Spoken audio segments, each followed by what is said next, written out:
Sejam bem-vindos a mais um Reis e CEOs. Hoje eu estou aqui com o Carlos Pessoa, que é Managing Director da G2D, uma empresa de participações em startups. Tudo bom, Carlos? Fala, Thiago, tudo bem? Prazer estar aqui com você. Muito obrigado pelo convite.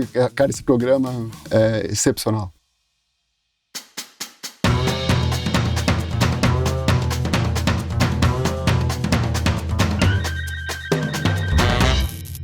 Carlos, queria que você explicasse um pouco o que é a função do Managing Director, né? A gente tem esse programa que é o Entre Reis e CEOs. Eu costumo trazer CEOs, mas a G2D não tem a figura do CEO e você é Managing Director, ou seja, a pessoa que está no mais alto cargo da companhia, mas não é exatamente CEO. Explica para a gente um pouquinho da governança. Bacana. A G2D é uma companhia de investimento, né? Então a gente investe em companhias privadas, né, de alto crescimento, baseadas em tecnologia, e a gente decidiu fazer uma estrutura baseada nos erros e acertos que a GP fez, né? Que a GP também é uma companhia de investimento que investe em companhias maiores, né, em private equity.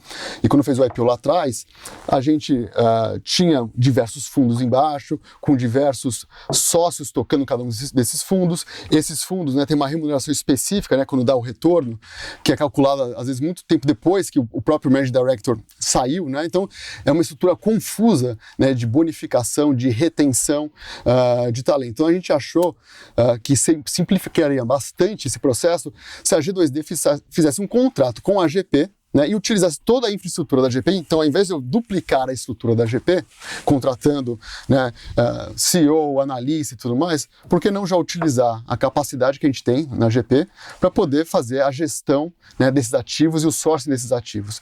Então, a gente fez isso porque é muito mais simples. Então, é um contrato de gestão, né, não tem um SG&A, não tem uma folha pesada nem nada disso, é bastante leve, e tem um sócio da GP que está dedicado, né, à estrutura da GP, da G2D, de uma forma mais ativa, mas todos os sócios da GP atuam, né, avaliando as oportunidades via comitê de investimento ou até mesmo no conselho. Então, a gente tem um conselho que tem membros independentes, tem sócios da GP que tomam as decisões. E eu reporto para esse conselho e eu atuo bastante forte como diretor de RI também da G2D. Então, eu faço a parte de RI, essa parte de divulgação da G2D, do conceito de Venture Capital na Bolsa, né? E também lidero aqui a prática de sourcing, né, a atração de novas companhias, avaliação, junto com os meus sócios, e depois a gente divide entre nós o portfólio para cada uma acompanhar de perto cada uma das companhias investidas. Conta um pouquinho da sua história. Cara, minha história começou em 2000, nesse mercado, né? Então, uma coincidência da vida, né? Eu comecei na Endeavor, que é uma ONG, né, que apoia empreendedores inovadores. Então, o objetivo da Endeavor era aumentar o PIB do país onde ela atua, através de apoio a empreendedores inovadores. Tá? Então, a gente queria fazer o país mais rico apoiando empreendedores que fazem a diferença. Então, começamos a apoiar isso, e quem acolheu a Endeavor no Brasil no começo foi a GP. A GP que deu um escritório para a Endeavor, que era até menor do que esse estúdio. E eu comecei lá, fui do time que fundou a Endeavor no Brasil, e começamos a operar dentro do escritório da GP. E os sócios da GP, como o Fersi, o Antônio, eram mentores dos empreendedores que a gente estava selecionando e ajudavam a gente a avaliar essas companhias. Então, eles tinham uma tese de investir no Brasil, eles e outros investidores da época, né, de investir em empreendedores, só que faltava empreendedor de inovação, empreendedor de oportunidade, né? Então, falou, poxa, a gente tem que apoiar iniciativas como a Endeavor, que vai ajudar a trazer mais empreendedores para investidores como a gente conseguir investir nessas companhias, para essas companhias virarem as próximas companhias, né, que vão, de fato, mover o ponteiro do PIB no Brasil. Então, a GP apoiou e colocou a Endeavor dentro do escritório. Eu conheci o Fersi e o Antônio lá em 2000, né? Eu fiquei na Endeavor até 2010, então eu fiquei 7 anos aqui, depois fui abrir escritórios da Endeavor em outras partes do mundo, apoiando empreendedores e montando ecossistemas empreendedores. Depois eu voltei, trabalhei numa empresa de cybersecurity, fazia uma empresa brasileira que estava expandindo internacionalmente para fazer essa expansão internacional. Então, trabalhei em vendas de cybersecurity globais. Aí eu saí e montei o braço de CVC, né, de Corporate Venture da Telefônica, que é o Aira. no Brasil. Comecei do zero, desde alugar o escritório, fazer a reforma, até fazer os primeiros contratos, achar os empreendedores, investir, tocar um portfólio. Investi em mais de 45 companhias em 4 anos.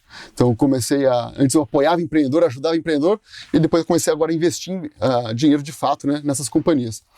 E aí eu sempre tive o comichão, né, de passar para o outro lado do balcão, e eu tive a oportunidade de ir para o Vale do Silício para trazer a operação do Coursera, que é uma das principais edtechs do mundo, para a América Latina.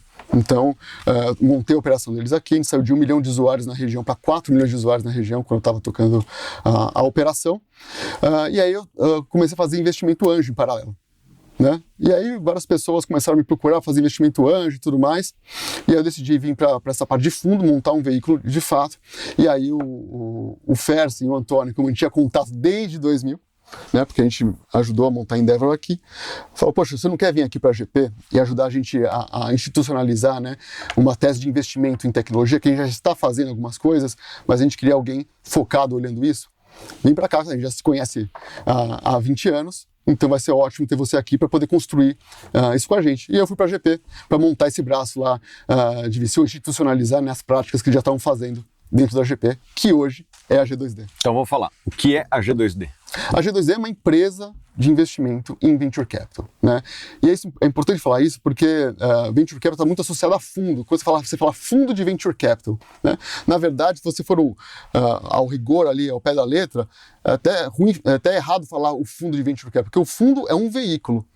O que você tem um gestor, né, que são os sócios, as pessoas que tocam, né, e acham as empresas, estão no conselho, gerenciam o portfólio, e esse gestor monta veículos embaixo, que são os fundos de Venture Capital. Então, por exemplo, a Casec não é um fundo de Venture Capital, é uma gestora de Venture Capital, assim como a Monax, a Valor e várias outras, né.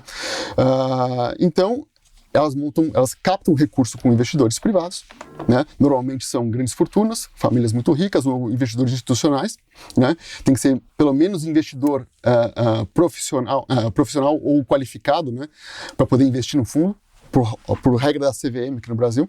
Então é só quem tem muito abastado pode ter esse tipo de diversificação. Então isso funciona desde o começo do Venture Capital. Aliás, a primeira empresa de Venture Capital no mundo foi uma empresa listada, não foi um fundo de Venture Capital, mas depois o modelo acabou migrando para um modelo de fundos.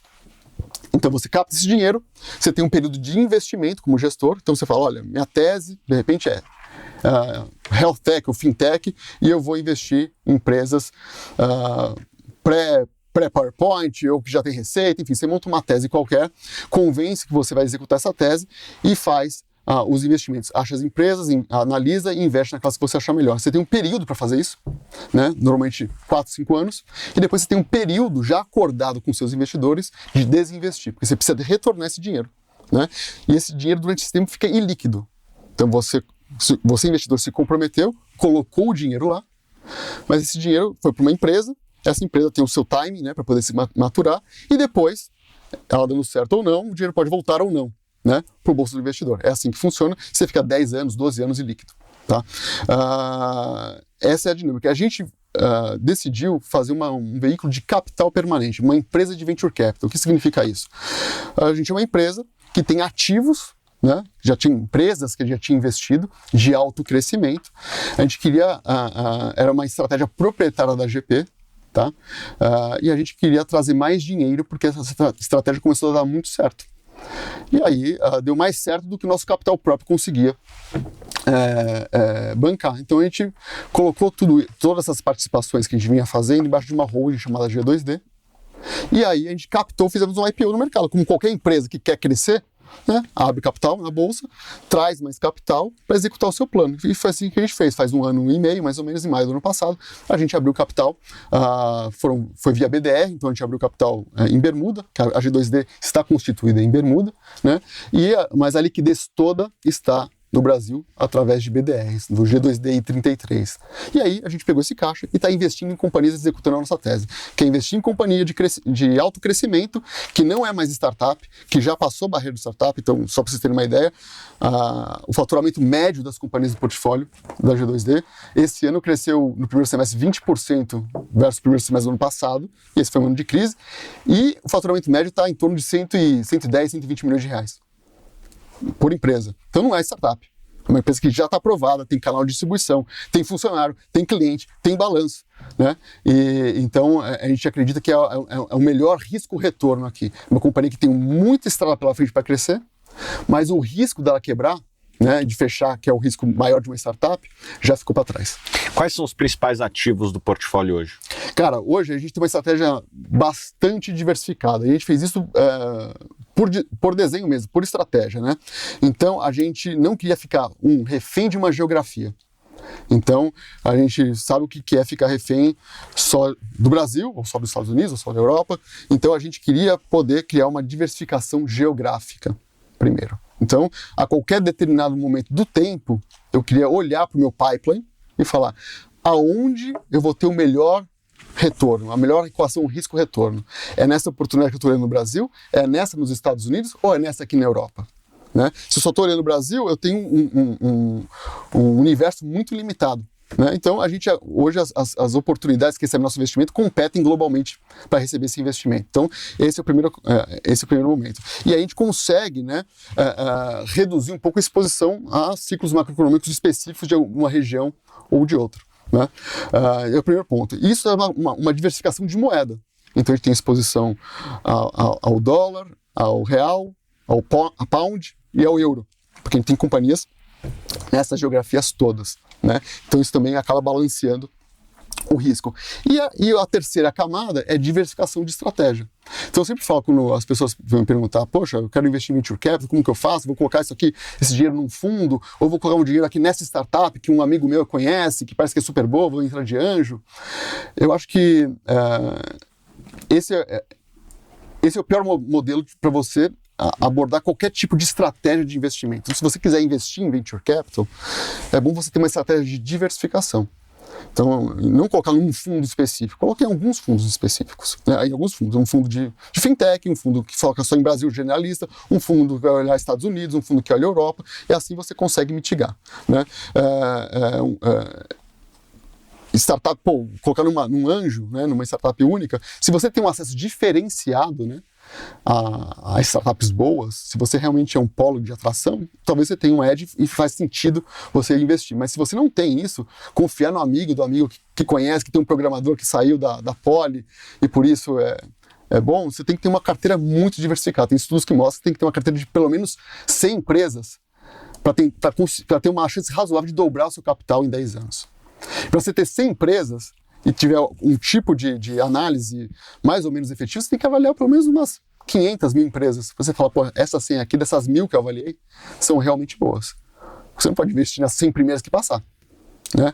Então, você tem que ter acesso a 1000 empresas. Isso dá um trabalho de análise e tal, então é muito complicado. Então, a gente se propõe a fazer isso, a ser um veículo de diversificação de investimento. Né? Se você olhar a história do Venture Capital, ele foi muito impulsionado por investidores institucionais. Então, as maiores fortunas do mundo e os maiores fundos do mundo têm uma diversificação relevante e crescente em Venture Capital ao longo de décadas.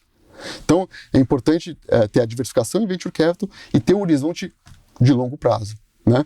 Então, a gente vê que essas pessoas têm 10%, de 5% vai a 20% do patrimônio em alternativo, sendo que Venture Capital corresponde a pelo menos 50% disso. Vamos falar alguns nomes aqui que estão no seu portfólio hoje. Bom, então a gente, como eu falei, essa é a estratégia de investimento. Tá? Então a gente tem empresas no Brasil, nos Estados Unidos e na Europa.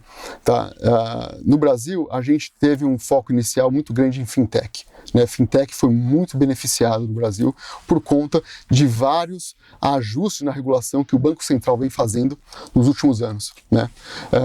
Então, pagamento instantâneo, né? O Pix, Open Banking, a questão do unbundling, né? De você quebrar a licença bancária em diversas pequenas licenças e dar uma licença específica a vários players, né, que você não precisa ter mais a licença de banco para poder operar, ou se uma instituição de pagamento, por exemplo, ou uma SCD. Então isso trouxe uma competição. Então o Banco Central fez isso para trazer competição e aí, consequentemente, melhores taxas, né, para o usuário. Então a gente viu isso acontecendo e se posicionou em fintech, né? Então a gente fez um investimento em CERC, que é uma registradora de recebíveis. O ano passado, por uma regulação do Banco Central, recebível de cartão de crédito passou a ser obrigatório, né, ser registrado num ente independente. Por quê? Porque com esse recebível registrado, você usa isso como colateral, como lastro, para poder pegar empréstimo. E muito dessas novas pessoas que estão no mercado financeiro, que estão recebendo pagamento de cartão de crédito, né, antes eram 5 milhões de estabelecimentos / pessoas. Hoje são 40 milhões. É taxista, é o camelô, é a pessoa que cozinha para fora e recebe no cartão de crédito. E essa pessoa não consegue, ela não tem dado bancário, não tem histórico, né? Então ela não tinha como dar colateral, porque ela não tem nada.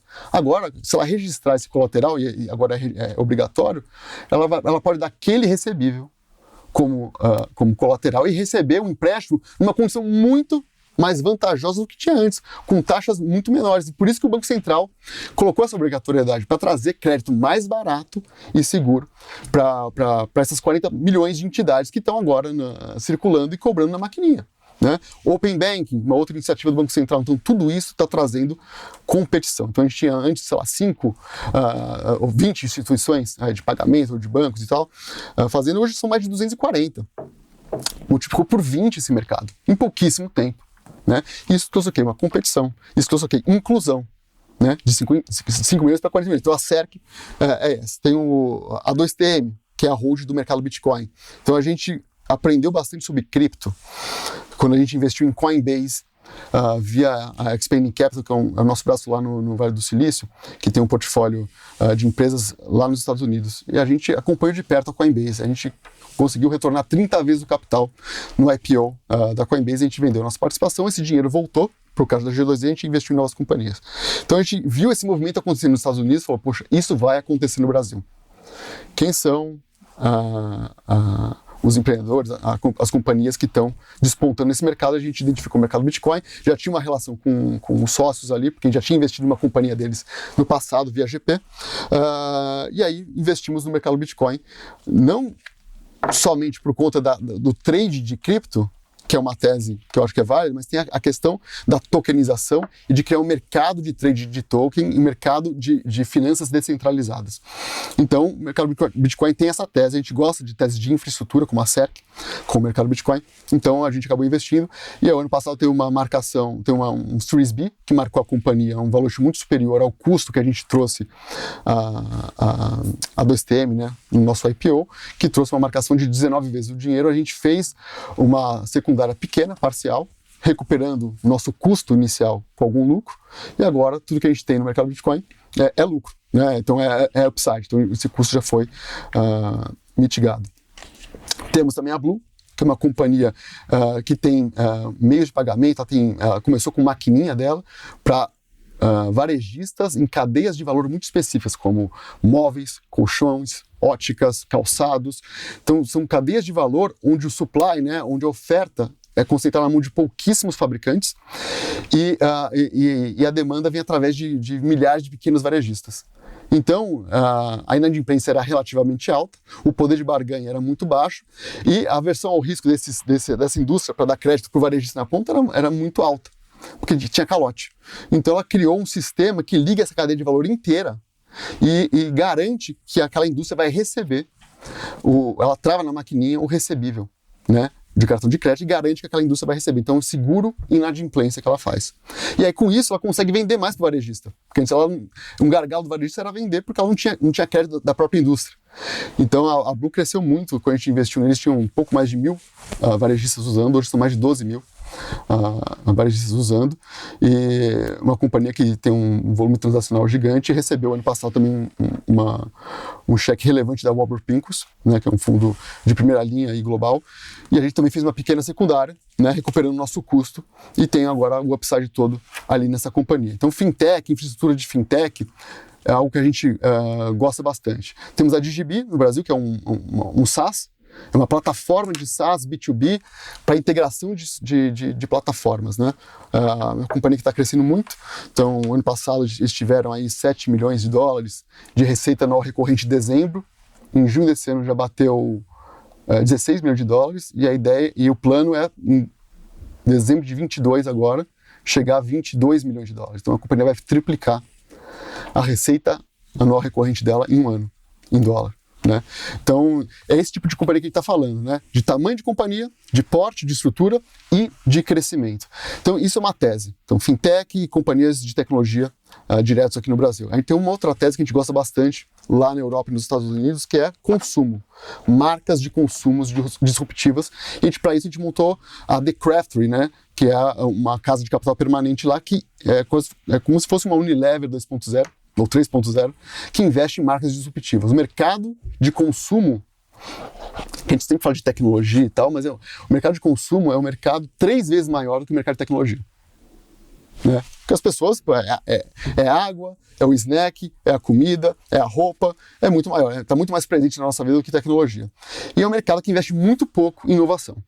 Né? Então, se você olhar as marcas que mais crescem, né, em penetração de mercado nos últimos 10 anos, são as pequenas marcas. 67% do crescimento dessa indústria de CPG no mundo vem de pequenas marcas e não das grandes. As grandes estão encolhendo e as pequenas estão crescendo. Então a gente viu que não existia uma tese de investimento formal e com conhecimento de causa, né, de gestores para poder investir nesses empreendedores que tem uma companhia que fatura seus 10, 20, 30 milhões de euros, né, para poder investir e ajudar essas companhias a crescer. Então a gente montou um time lá em Londres que é dedicado a isso, que tem pessoas com larga experiência em montar marcas de consumo, que ajuda investe em empreendedores nos Estados Unidos e na Europa. São 10 companhias, então a gente tem a Notco, que faz alimentos à base de planta. Eu estou fazendo uma dieta vegana agora por recomendação da nutricionista e uma coisa é você saber, né, do movimento de veganismo e tudo mais. Outra coisa é você ver na gôndola o número de opções que tem hoje. Então isso retrata uma mudança de consumo, né? Então a Kraft vem para capturar essa mudança de consumo. Então a Notco, ela usa a inteligência artificial para criar alimentos à base de planta que emulem o gosto, a textura e o sabor de proteína animal. Então isso que ela faz. Então tem o Not Meat, né, a não carne, o Not Mayo, a não maionese, o Not Milk, que eu tomo todo dia de manhã, que é o não leite, o Not Ice Cream, enfim. Temos a Diaper, que é um serviço de assinatura de fraldas. Então, você assina a sua fralda, a fralda, eles te mandam uma fralda que é feita de bambu, então não polui, que os grandes fabricantes de fralda hoje fazem fralda à base de plástico, então é um material que demora centenas de anos para decompor, e muitas vezes causa até alergia para o bebê. E a Diaper criou essa fralda de bambu, que não cria nenhum tipo de alergia e ela é degradável muito rápido. E ela não só te entrega a fralda, como ela recolhe a fralda usada para fazer a compostagem correta disso. Então tem uma recorrência aqui. Tem a Freddy's Flowers, que usa uma cadeia de valor totalmente com zero impacto de carbono, zero uso de plástico, só materiais recicláveis para poder entregar flores, né, no modelo de assinatura de flores para poder decorar. Restaurante, hotel, casas, né? Então a flor morre, você precisa sair para comprar, né? O mercado no mundo inteiro é que nem no Brasil, de compra de flor. Você vai na feira, você vai no supermercado e você compra flor.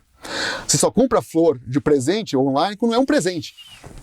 Né? Então o mercado tem essa disparidade, mas o volume está todo aqui nessa flor de supermercado, né? E por que não criar um serviço para você comprar flor para tua casa, ou para o teu escritório, para o teu hotel, enfim, com uma recorrência de entrega e que tem toda essa preocupação com o meio ambiente. Então a Freddy's Flowers é uma companhia que faz isso, está crescendo muito na Inglaterra, agora está expandindo para a Europa e tem planos para ir para os Estados Unidos. Tem a Seed, que é uma companhia que faz probiótico, que tem mais de 15 PHDs. Eu estou tomando probiótico agora também e melhorou muito a minha saúde. Então, é um serviço por assinatura, tem que tomar todo mês. Então, é um CPG anabolizado, que é um CPG que tem tecnologia por detrás, né? Então, tecnologia de inteligência artificial, PHD e tudo mais. Tem uma distribuição mais barata, porque são marcas que têm uma causa por detrás, ela consegue falar com o consumidor. A gente está falando aqui um pouquinho antes, o que é o poder do CAC baixo, o poder de montar uma audiência. Então essas companhias montaram uma audiência. As pessoas são fãs dessas marcas, por causa das causas que elas defendem, né? Rapidinho, o que é CPG, só para esclarecer? É uma sigla em inglês chamada Consumer Packaged Goods, que é todo bem de consumo empacotável. É tudo que vai, por exemplo, numa gôndola de supermercado, né? Então a Kraft, ela investe, e a Nestlé, por exemplo, é uma companhia de CPG, a Kraft e tudo mais, Unilever, e a Kraft, ela montou um portfólio que ela concorre, de certa forma, com a Unilever, porque ela tem lá uma área de beleza, uma área de saúde, uma área de alimentação, uma área de alimentação animal, né? Como fosse uma business unit, né, de uma companhia dessas grandes de consumo. Então, isso é um mercado gigante, é um mercado que a gente está muito bem posicionado em nível global, e as companhias têm crescido aí mais de 44% ao ano o seu faturamento. Então, e são companhias desse patamar que eu falei, tá? De 10 milhões de dólares, euros ou pounds para cima de faturamento ano. E tem um terceiro pilar, então o primeiro pilar que eu falei de investimento direto, fintech e tudo mais, 46%, uns 40 e poucos por cento do nosso NAV. Já vamos falar do que é NAV para a turma. Tá bom. Do nosso patrimônio líquido aqui, né? E aí a Kraft é 51%. E a Expanding Capital, que é o nosso braço no Vale do Silício, né? Que onde a gente é o maior investidor ali dos fundos dessa gestora de Venture Capital, representa aí entre 6% e 10% do nosso NAV, o patrimônio líquido, né? Então, lá é quase que um laboratório, né? A Expanding Capital tem um time dedicado que olha companhias de alto crescimento no Vale do Silício, né? E investe em companhias já maduras também lá. Então a gente fala de série B ou série C. Então companhias que já passaram também da arrebentação e que têm fundos de primeira linha, né, como sócios. E lá é um grande laboratório. Foi lá que a gente aprendeu sobre cripto, por exemplo. Então a gente vê teses novas acontecendo lá, nos Estados Unidos, e a gente aprende sobre essas teses e tenta replicar essas teses antes em outras geografias, né? Tentar fazer quase que uma arbitragem geográfica, né, em tendências seculares para poder capturar valor. Então, isso que a gente fez, isso que a gente faz ali com a Expand Capital tem sido muito bem sucedido, tá? Então, eu estou falando do nosso NAV, que é a nossa principal métrica hoje. Vamos falar do NAV, mas antes eu queria só que você desse um exemplo do que vocês realizaram de exit, né? Ou seja, vocês são uma empresa de investimentos, a tese de investimento de vocês tem começo, meio e fim, né? Vocês não são investidores permanentes e perpétuos nas companhias que vocês investem, certo? Sim. A gente pode até ficar, se a gente achar que tem um potencial de alta multiplicação do capital por mais tempo, a gente pode ficar, né? Então, mas a gente acredita que depois do IPO, boa parte do valor já foi criado e já foi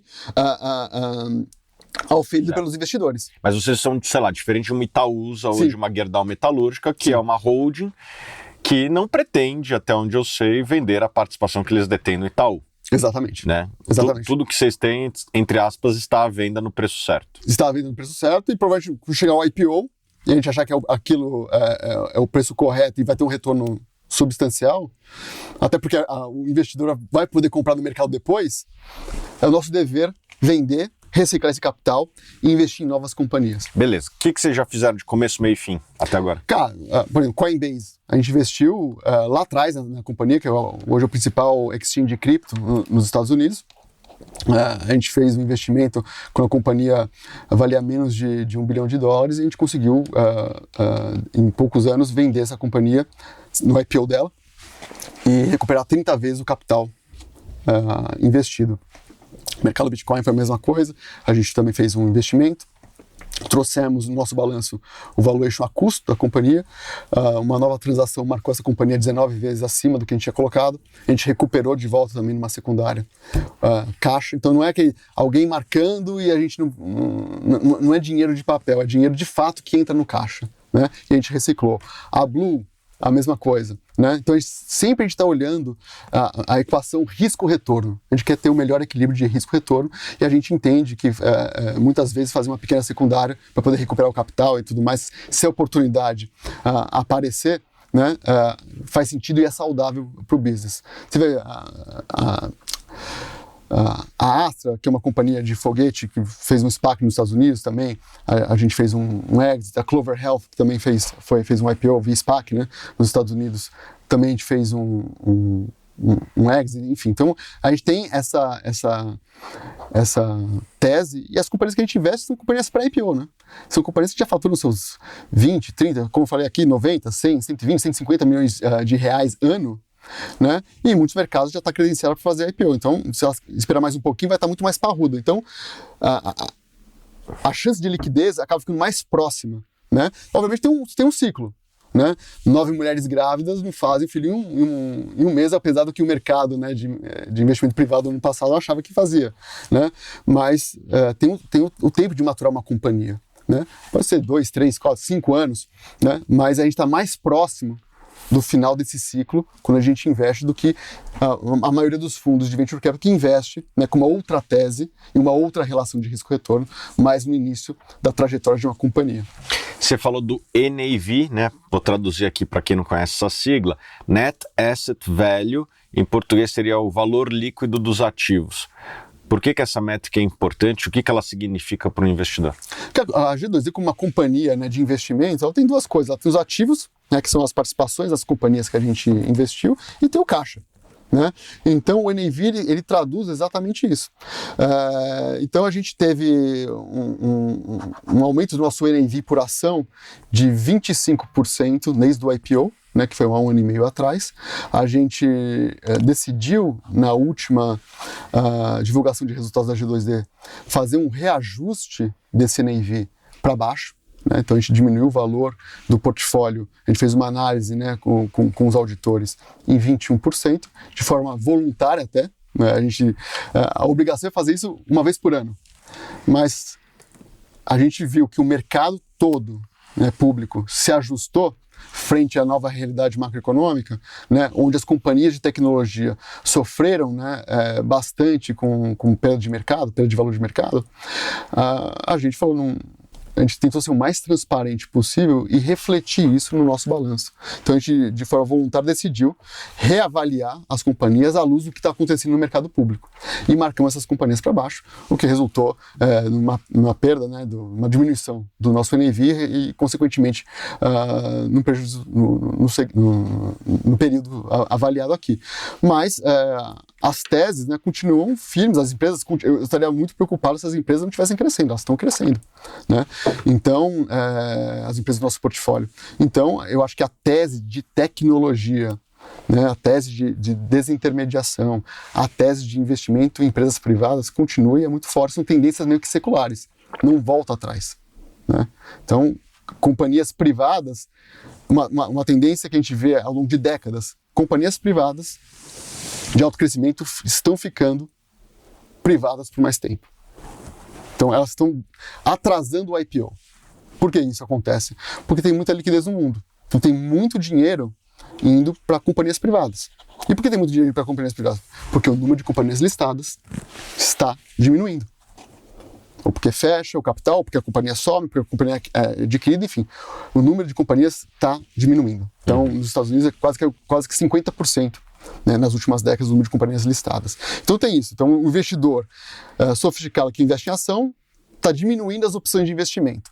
As companhias que mais crescem estão dando mais retorno, né, porque o retorno maior acontece na fase privada da companhia, estão ficando privadas por mais tempo. Então esse dinheiro, que não está mais para o mercado público, está indo para o mercado privado, né? Então isso aqui é uma tendência que a gente está vendo no mundo todo. E essas companhias estão se beneficiando de tecnologia, de desintermediação. Tecnologia faz parte da nossa vida, é WhatsApp, é computador e tudo mais, então você não tem mais como voltar atrás, é uma coisa inexorável. Então por detrás disso tem a lei de Moore, né? O fundador da Intel, Gordon Moore, lá atrás, na década de 70, ele criou a lei, ele pronunciou essa lei, que falou que a cada 18 meses a capacidade de processamento de dados de um microprocessador dobra e o seu custo diminui pela metade. Então você faz o dobro custando menos, né? Então isso é uma lei que se manteve, por isso que virou lei, porque se você olhar em retrospecto, isso de fato aconteceu. Até quando vai acontecer? Não sei, mas o fato está acontecendo.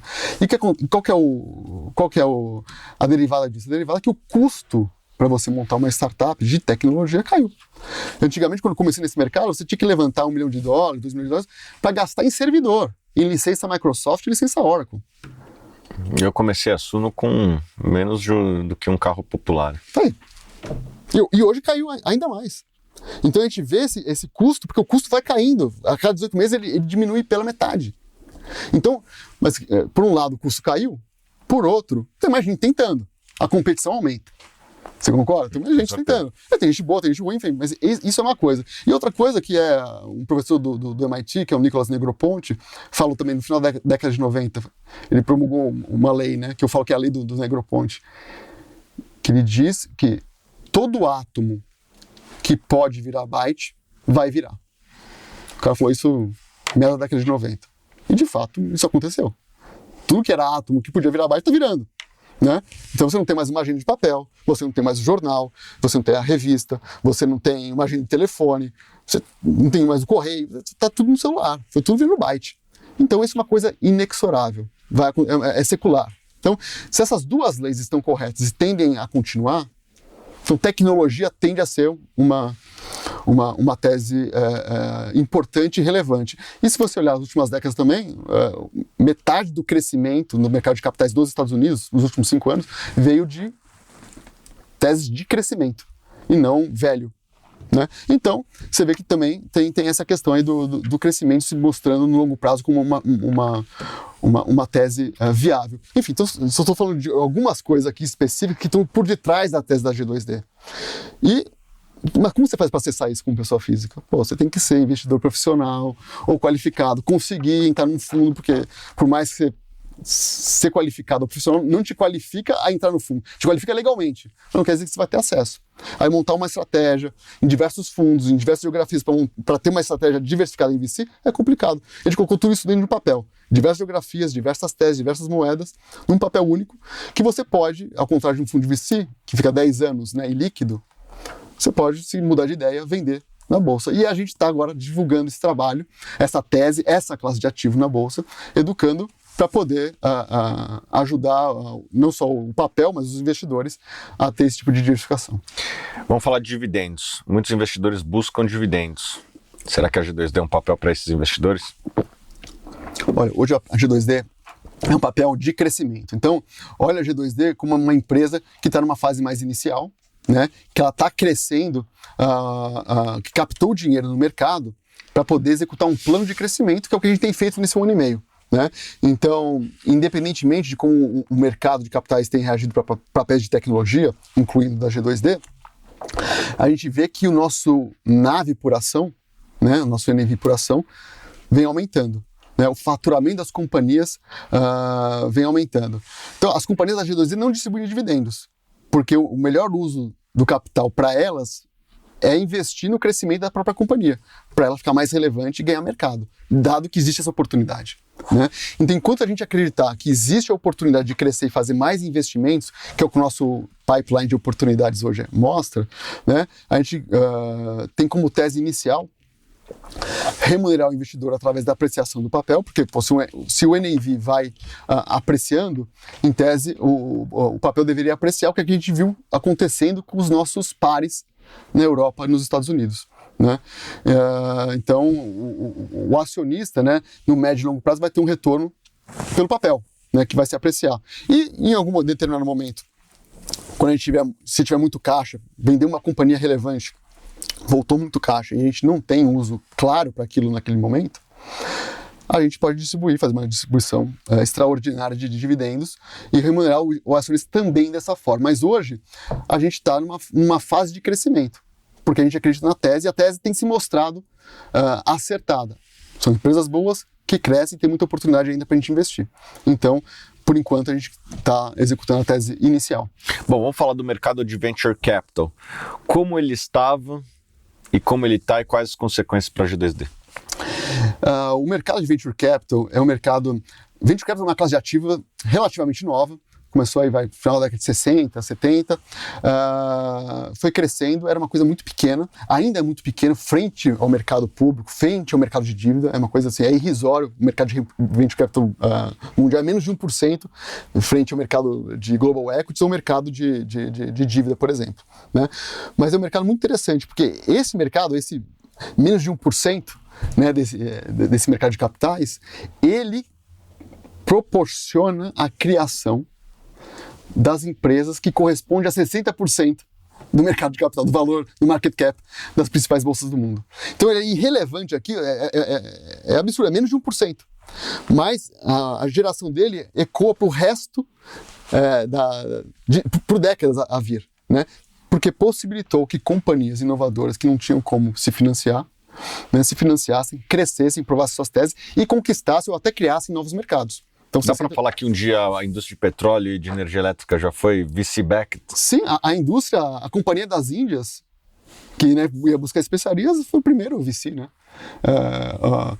O rei da Espanha, quando financiou Colombo para vir para cá, foi um VC.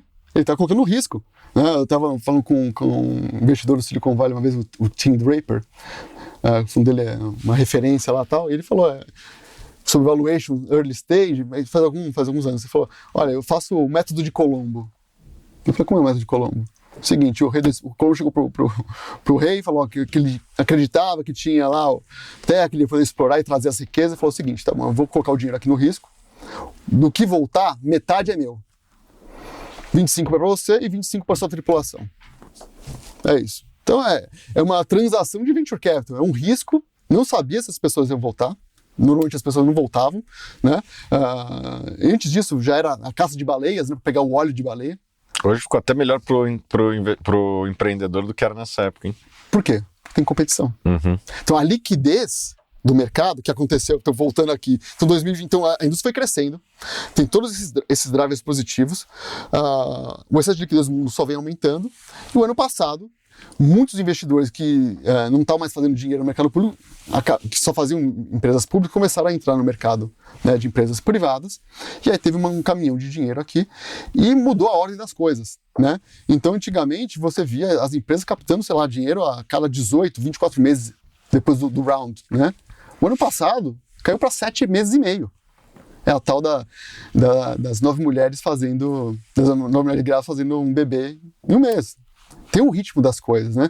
O ano passado, ele quebrou várias medianas históricas de valuation em qualquer tipo de estágio, desde do semente, série A, série B, série C, os valuations médios aumentaram muito, o tempo médio diminuiu muito, o número de companhias financiadas por rodada, né, frente às companhias criadas, aumentou.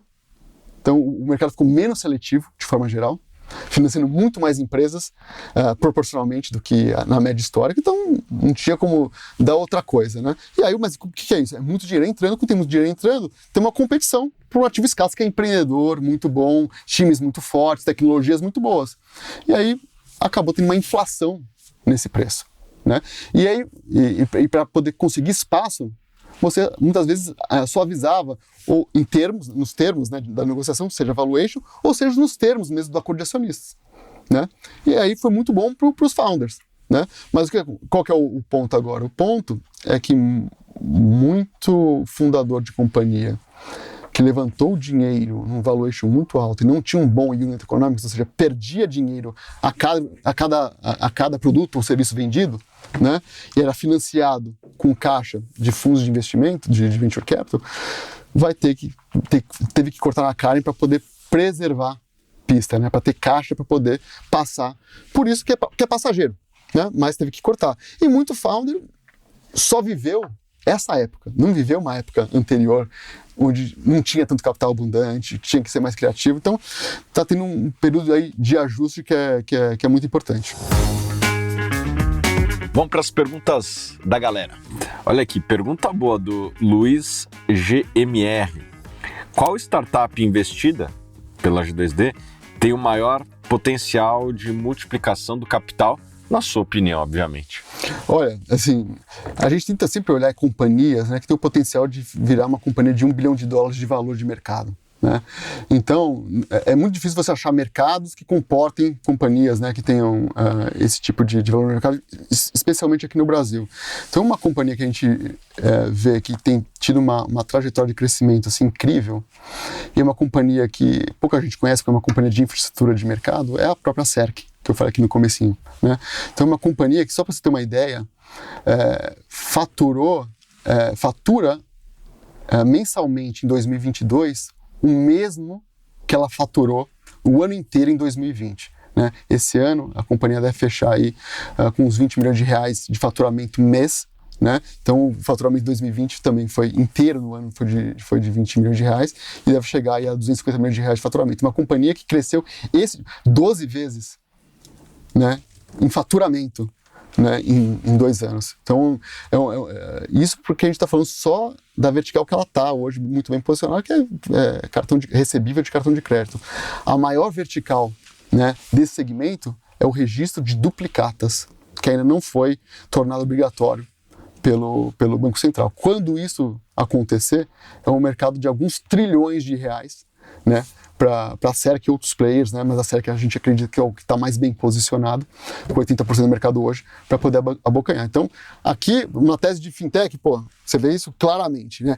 Cripto, o timing é um pouco mais longo. Cripto está na infância. Se a gente fizer um paralelo com a adoção de internet, né, cripto está no ano 2000. Né, em termos de penetração de usuários comprando cripto ou usando cripto para qualquer outra coisa. Então, ainda tem muita coisa para acontecer. Eu lembro discussões assim, quando eu estava trabalhando nesse mercado em 2000, que ninguém ia comprar roupa pela internet. Hoje, assim, é impensável isso. Né? Então, é esse tipo de... E eu me pego tendo discussões em cripto que é isso. Simplesmente a gente não sabe o que vai acontecer ainda, porque é uma coisa muito diferente. Então, se pedir, tem uma companhia nossa que é a Seed, né?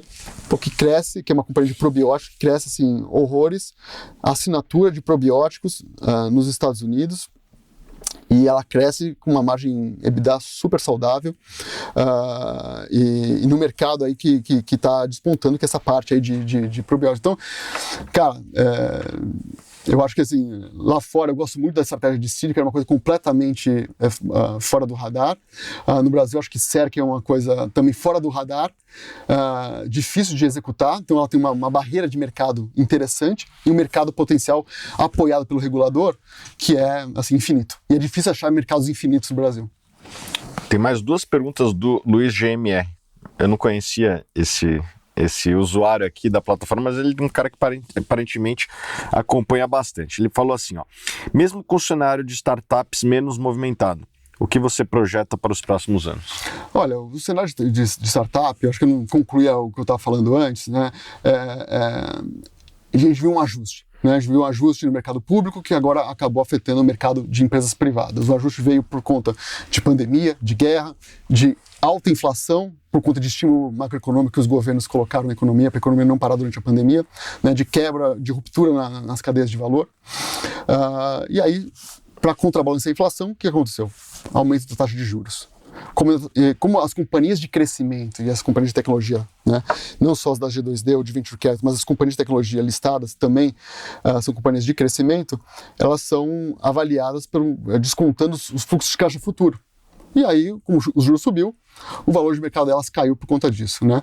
Então, no mercado privado, a gente vê tem muito dinheiro estocado, muito fundo com dinheiro, a própria G2 tem caixa para investir, e aí está todo mundo sentado em cima da mão para ver aonde vai estabilizar o preço. Quais são os novos múltiplos, né? Até onde vai. Então está todo mundo com dinheiro, né? Ao contrário do ano 2000, não tinha mais dinheiro para investir. Agora tem dinheiro, mas o pessoal está esperando os preços se estabilizarem. Né? Então isso vai acontecer. As companhias estão tendo que passar por cortes, principalmente aquelas que não tinham bons unit economics, para poder esticar a caixa, porque senão ela vai ter que levantar dinheiro com o investidor numa condição desfavorável, né? O que é ruim para o sócio dessa companhia. Então, às vezes precisa fazer, às vezes com ajustes, tá bom, vou crescer menos, mas eu consigo ter caixa. Por exemplo, a G2D hoje, 94% do nosso NAV tem 12 meses ou mais de caixa. Então, está numa situação muito confortável. Tem muita companhia que a gente conversa que tem 3 meses de caixa. 3 meses de caixa.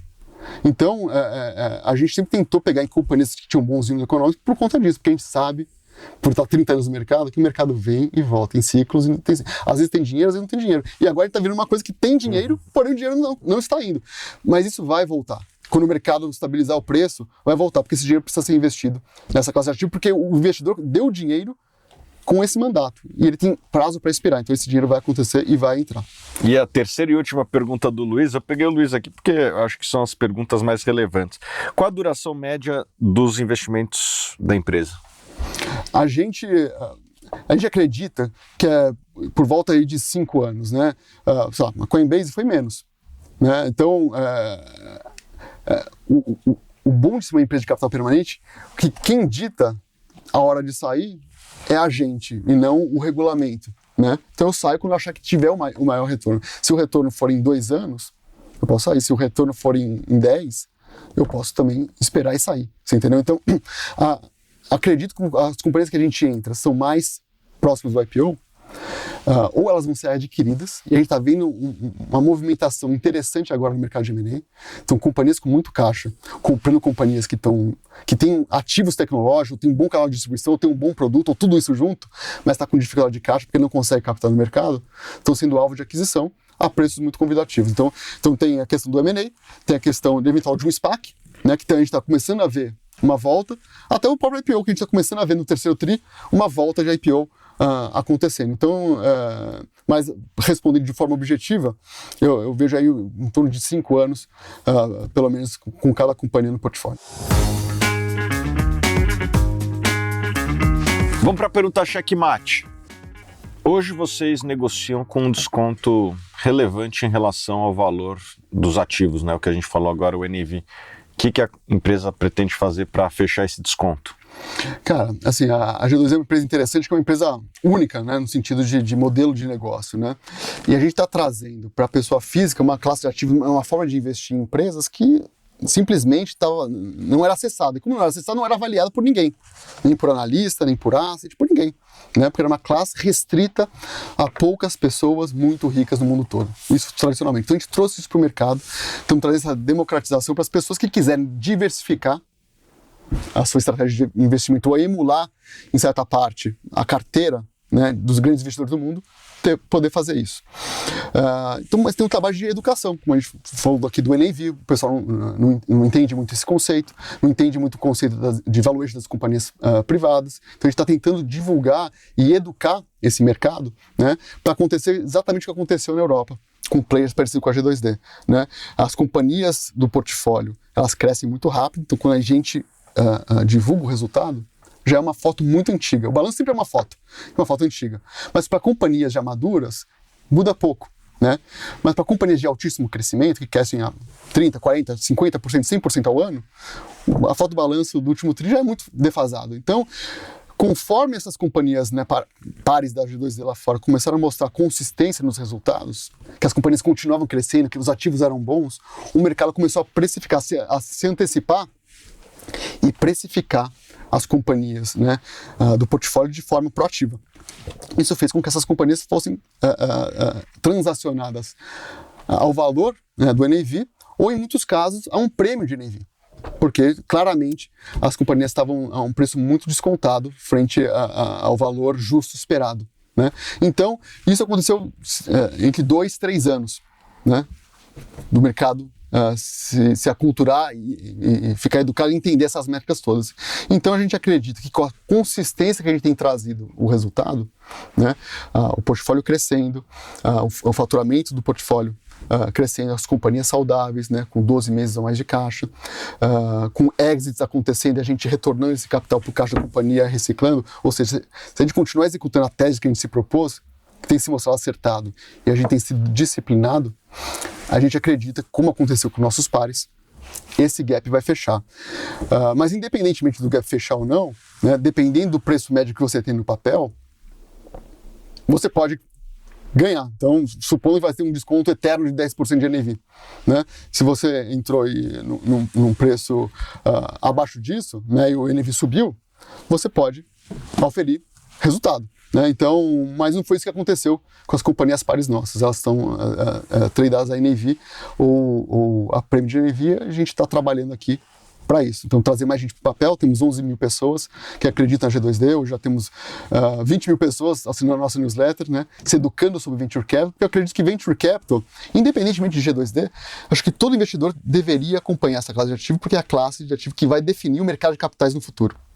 Então, você entender o que o Venture Capital está investindo hoje vai te tornar um melhor investidor para saber se você vai comprar Petro ou vai shortear Petro, dado tendências tecnológicas que você não sabe que estão acontecendo no mundo hoje. Então, acompanhar mais de perto esse mercado, no mínimo, vai te tornar um investidor com muito mais contexto, né, para tomar decisões mais acertadas de investimento. Então, eu convido todo mundo a conhecer aqui o trabalho da G2D, a indústria de Venture Capital, né, a assinar a nossa newsletter e se sentir confiança